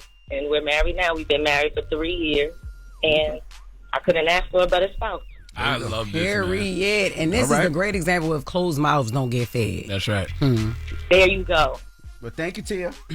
Thank you. You guys have a great day. You too now. Now, what's the moral of the story? You miss 100% of the shots you don't take. Yep, there you go. And I don't want to hear nothing from none of you single girls, okay? Because you ain't got no man, all right? You ain't engaged. I'm going to talk to the people who have done it and prospered, like Jess Hilarious, like Taylor, okay? The Bible says faith without works is dead. You out here being patient and praying, trying to look all cute, waiting for a man to approach you. God says you need to make moves. Patient, praying, and prideful. Because a lot of women ego, they don't like that. They don't want to shoot their shot because they like, no, I wish I would. I'm not ready to do that. It's a man's job to shoot the shot. No, not all the time. That's why we got the WNBA too. And that's right. And sometimes, man, if we being honest, you sitting back and it be the most cosmetically challenged looking girl waiting for somebody to talk to him. Yes. Girl, you better pick up a basketball, learn to rebound. So, You stupid. All right. the game ain't coming to you. You're going to have to take it to them. Oh, my goodness. Okay. All right. Damn. We got the latest with Loren coming up. Yeah, so Will Smith is saying people didn't want to work with him at all after the Oscar slap. We're going to get into how he felt about that. All right. Well, don't move. It's the Breakfast Club. Good morning. The Breakfast Club. Hey, I want to tell y'all, go get your tickets for the 3rd annual Black Effect Podcast Festival happening Saturday, April 26th in Atlanta, Georgia. Okay, we got Take and Jay Ballantyne on that podcast stage. Sarah Jakes Roberts will be there doing the Woman Evolved podcast. So go to blackeffect.com/podcast festival to get your tickets now. All right. Well, let's get to the latest with Loren. Good morning. Lauren becoming a straight fat. She gets them from somebody that knows somebody. She gets the details. I'm the homegirl that knows a little bit about everything. She be having the latest on this. The latest with Lauren LaRosa. Sometimes she have facts, sometimes she have details, sometimes she have a little bit of everything. What was the latest? On The Breakfast Club. Talk to me. Will Smith sat down with Drink Champs. And yeah, he's on Drink Champs, and you know, he got the album that he dropped, and he talked about his time just trying to get people on the album as features after the Oscar slap, and just how people dealt with him. Let's take a listen. Yeah, no, there were a couple people who weren't sure about working with me. They was like, we'll wait for the second round. We'll wait for the second round. Actually, that was new for me too. That was humbling. That was real humbling. I was used to when Big Willie called. It was But were they being that honest to you about it? No, people weren't being honest. Okay. Yeah, no, they weren't being honest. But I knew that's what it was. I need to know who these people are. I'm sure it wasn't no rappers. He said he was scared, and they were scared that he was going to slap one of them. No, I think they just didn't want to work with him because at the time everybody was like, "Oh, he slapped!" Like it was like such a thing. But I wonder if it was because of the slap or was it that Will hasn't been relevant musically in a long time. Right. But Will Smith is Will Now, that's Smith. funny as hell. I don't want to tell him that. I don't want to get on his record because he ain't relevant music. But I think it was the slap. But you was just with somebody who shot somebody. True facts. Y'all think they Nick Cannon him? Damn. You said what? People be trying to No, say what you just said. I said y'all think that they Nick Cannoned him. Damn. You better not compare Nick Cannon to Will Smith musically. Are you crazy? No, Are you out your mind? She's asking. Let me talk. I get what you're saying. What is wrong with Jess. you? What I'm saying is that people always try to make Nick Cannon's music a joke, and y'all just said. But it is, though. You were so mean. And y'all just said that Will Smith, were people not trying to work with him because of the Oscar slap or because he wasn't relevant musically? So I'm saying that they basically weren't taking him serious musically. Yeah, you can't. But to Envy's point, you shouldn't compare Will Smith and Nick Cannon. Like Will Smith got a lot of slaps. He sold 75 million records worldwide. Like Will Smith got. What is records. wrong with you? The way that the Nick Ump ain't got no Brigade has records. been coming through in here these last couple of days, y'all know what I meant. No, we don't. We just heard you say Nick Cannon was whack, and I didn't feel like he deserved that She either. did not say Will has 4 Grammys. You better leave Will alone. I don't know why you shooting at all these people this morning, but damn. You done? Are you finished? I'm finished. I just don't understand how you compared the two. Name 2 I weren't Nick Cannon comparing joints. them. 2? He only got 2. Damn. And What you say? Gigolo and what else? You said Gigolo? Oh, He said that twice. Okay. What's the other one? Wildin'. That's the hottest song. good one. You know? But Will Smith also talked about I don't know if this answers the question, it probably doesn't, but he was saying that like he also took some time away because he didn't want to hear what people had to say, and then he came back and he was having to interact with these people who had issues and he didn't even know. Let's take a listen to him on the Charlie Mack story. I didn't look at anything that anybody said. I literally shut it down. I was like, I don't want to know nothing that nobody said. I might have had 5 months where I didn't even look at, Instagram or nothing like that. Like people that went hard. Right, but I literally don't know. And me and Charlie was out the other night. Charlie Mack. Me and Charlie, yeah. And somebody walked in that had gone hard. And I was like, hey, Charlie, like, no. No, don't say that. He's like, nope, not that one. What? What? We listening for the latest. You all right? Yeah. Okay, because the Ump Brigade been coming in. But yeah, so basically, Will Smith had to take some time away. When he came back, things was weird. Yeah, I don't remember him taking no time away. That's what I was thinking He about. took a couple of months away. I feel like he did. He took popped a couple out months off. from music. Just in general, I feel like I always saw him on social media. Yeah. Now he was quiet for a while, then he popped Yeah. up in like Bali or one of those places. Yep. I don't remember And then that. he went to the Fresh Prince of Bel-Air on Peacock premiere. But like I think he like remember it was like he either he did or he didn't want to walk the red carpet because he didn't want to take away the show. It was something like that, or he didn't go. It was one of those things where like around that time he was trying to take some time off. I feel like Will got to say some names though. You got to tell me the people that didn't want to be on the album. Tell me who walked in the party. Because I don't. But I'm sure it's a bunch of people talking this, and then when you see him, it's years later. It's like, hey, what's up, Will? Nah, you was the same guy that said this. Right. That's what this industry's about. Did we say something? Because Will ain't pop up for an album. Did we say something about Will? I can't remember. Nah, I don't. I asked you why Will Smith several hasn't times. come here. so I guess I not. think he should come here to promote the album for sure. Album gonna be lit though. It's already out. It's out. Been out for a couple of weeks. The album is lit. Yeah. The album's gonna be lit. It's out. It's out. Hey, go speak to you now. You see you in the restaurant here speaking to you now. B. Simone's actually on the album. Yes. Yeah, I in the seen intro. on her page that she that's what she doing. She I have no telling idea. jokes. Haven't heard it. Oh, all right. That's what's up. Well, we know B done music. Yo, he's such so a she sucker. probably- He tried to make it seem like he said, no, B. Simone on the album. Yeah, How right. it sound? I don't know. I haven't heard it. Well, stupid. I did want to mention before we got out here because I said last hour that we were going to be watching CBS Mornings to see if Gayle King addressed any of the stuff. You did Gayle dirty too. First of all, she said You nothing. did. She has said nothing so far. The program is on until 9, so it ends in a few, literally momentarily. For people and that she don't said know, nothing yet. For tell people the that people don't what know, happened. Let's go back to the so for first people album. who don't know, Gayle King sat down in an interview with Mateo Lane, Comedian. Openly gay comedian. openly gay comedian, and in the interview, she quoted one of his jokes, and she used the F-bomb when she quoted it with the tree at the end, but she used the F-bomb, so people were really upset about it. Now, the comedian laughed. He carried on, business as usual, but people were upset. But she didn't just quote. She quoted and she asked a question. She said, "What does this mean?" She asked the comedian that said the joke what the joke meant. But she quoted the joke with the word, and that's what people were upset about. She didn't just say the word, just open blatantly like blah blah blah. The audio that we played in here, just in case you Can we hear didn't it? remember. Like, don't use that word if you ain't Can talking I about just say me. one joke? I hope I don't get in trouble. But All right, but don't one get thing in about- trouble. do a riff Okay, wait a about- minute. You do a riff about white women who Yes. approached you, and they said something about cooking, and you said, "What in the faggotry are you talking about?" I thought that was hilarious. What does that mean? I love you, Gayle King. Y'all stumped on it. Y'all stumped on the part where she says, "What does that mean?" Because that was in our audio. Yeah, that's what that means. But you know Okay, what, Taylor? Can we get a drop? I want, like, you know how me and Envy be having our little interactions that people think is gay, like Jess thinks they're gay. Like me and Envy can have an interaction, and then I want you having Gayle asking the question, just like, "What type of is this?" And then the Breakfast Club. You know That's how you crazy. do. I don't want to. You don't think so? You think we get that off? Even with the bleep, with the bleep, we can get that off. Yeah, with the bleep. You just got to have the tree in it. And that's the type of fair East Side High-ish I'm talking about. Like, why would we do this? Gayle King gonna go live. Y'all keep using that. What? Okay. Yes, yo. Well, I do want to mention Gayle King is scheduled to go to space on Blue Origin's 11th human flight on Monday, April 14th at 9:30 Eastern Standard Time. And it's all women. right. Yep, Gayle King, Katy Perry, Lauren Sanchez, Asia Bao, Amanda Nuijian, and I'm sorry. What type of scissor Carrie tree is Ann this? Flynn. It's all women. Oh my God. I do have a question. Are they going to space, or are they just, you know, that because there's that one that? my Space. God. No, because there's one. No, I'm gonna ask you a question. Because there's one trip where they just go around and they come right back, and there's another one where they actually land on the moon. Are they shooting to the moon? They're not going to the moon. It's not a moon landing. Oh, so they just going high in They there. just going to Yeah, space. they just There's a gonna- difference. And then they come right And they back come right there. down. There's a difference. Yes, it is. The flight duration will last around 11 minutes and reach a Stop the height same. of 65 miles above Earth. Oh, you are hating. No, there's been a lot of So people that she did that. literally just going up and coming right back down. But doesn't matter. She's going. Yeah, okay, no. When she get that selfie with Earth behind her, why y'all hating on Gayle so much this morning? I want to be clear what it is. Y'all. You and Envy. I'm riding with her. Yo, you are? It's really some scissors you're going. Matter of fact, now we bring Gayle question back if you going. If you going.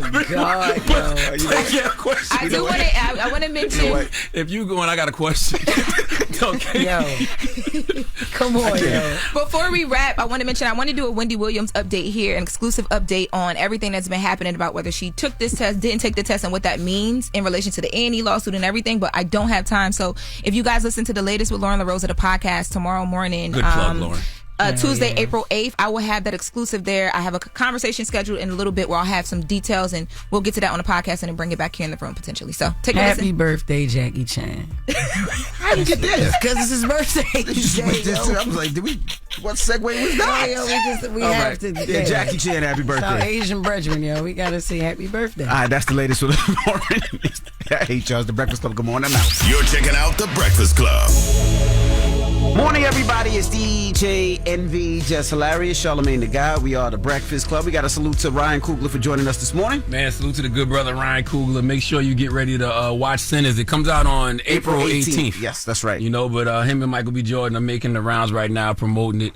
So salute to Ryan, man. Always a great conversation. I love what he talked about when he talked about Denzel Washington paying off Chadwick Boseman's tuition to Oxford. Yeah, Oxford, yeah. On the low, too. On the low. Didn't say anything about it. Just did it. Yeah. That's right. All right. Well, when we come back, we got the positive notice. The Breakfast Club. Good morning. Morning, everybody. It's DJ NV, Jess Hilarious, Charlamagne the Guy. We are The Breakfast Club. Now, Jess, you in Orlando this weekend? I'm in Orlando, Florida this weekend, y'all. I'm at the Funny Bone. Me and my brother Desi Alexander. We got shows at the Funny Bone Comedy Club. Get your tickets now. We got 2 shows Friday, 2 shows Saturday, and I am doing meet and greet every night. The late show. So the 9:30 show on Friday and the 9:30 show on Saturday, I will be doing meet and greets. Love y'all, Orlando. Can't wait to get there and see y'all. The stud's about to buy all the late night tickets. Yo, they be the main ones. They be the main ones. And I charge like meet and greet be separate. They don't care. They be like trying to get in the front of the line. They be paying like $100, $150. A stud pay $150 so her and her wife can get to the front of the line. That's not including what they got to pay to take a picture with me. So Jesus. Yeah, crazy. They my girls, though. Salute all the studs in Orlando. That's right. You got a positive note? I do. I want to tell everybody, make sure you go get your tickets for the 3rd annual Black Effect Podcast Festival happening Saturday, April 26th in Atlanta, Georgia. We just a couple of weeks away. Okay, we a couple of weeks away from you being able to see Tank and Jay Valentine on that stage doing their R&B Money podcast live. Carrie Champion doing the Naked podcast. Sarah Jakes Roberts will be doing the Woman Evolved podcast live. So go get your tickets, blackeffect.com/podcast. Festival. Okay, now the positive note is simply this, and this actually comes from Oprah Winfrey. You know, I thought about this because we was talking about Gail all morning, but Oprah once said something about gratitude that I love. She said, being grateful all the time isn't easy, but it's when you least feel thankful that you are most in need of what gratitude can give you. Perspective. Gratitude can transform any situation. It alters your vibration, moving you from negative energy to positive. So just try. Just try today, showing a little gratitude. Have a great day. Breakfast Club, bitches! Y'all finished or y'all done?